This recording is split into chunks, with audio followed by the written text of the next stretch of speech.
Depuis qu'elle est désignée par le grand parti de l'opposition, les démocrates, pour la présidentielle de 2021, les mauvaises langues ne cessent d'accoucher des intoxications croyant nuire ou s'opposer au plan de Dieu.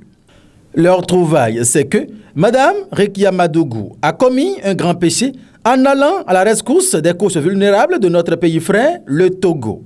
Mais comme ils n'ont pas l'information de comment la brave femme béninoise a honoré son pays hors de nos frontières dans plusieurs pays, c'est l'occasion de leur dire que Dame Madougou n'était pas en balade au Togo.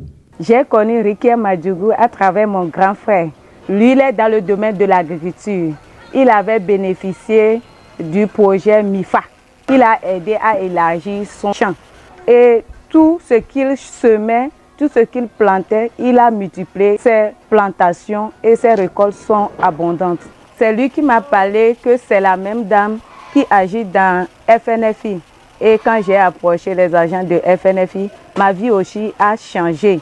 Grâce à son expertise en inclusion financière, elle a apporté un changement sur le plan économique et social à partir de ses projets en faveur de l'inclusion financière. Moi, je suis une bénéficiaire de FNFI. À Lomé, je vends les pagnes, je vends les bijoux, je vends beaucoup de choses grâce à FNFI.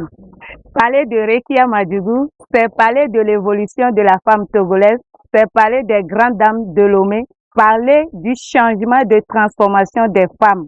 Et parler de Rekia Madougou, c'est parler des grands cultivateurs du Togo qui sont devenus maintenant des agriculteurs incroyables. Au Togo, comme au Bénin, Rekia Madougou, lors de son passage à la tête du ministère des microcrédits, a réalisé de grandes prouesses. Et tout comme si c'était hier, les femmes commerçantes s'en souviennent encore. Elle était ministre.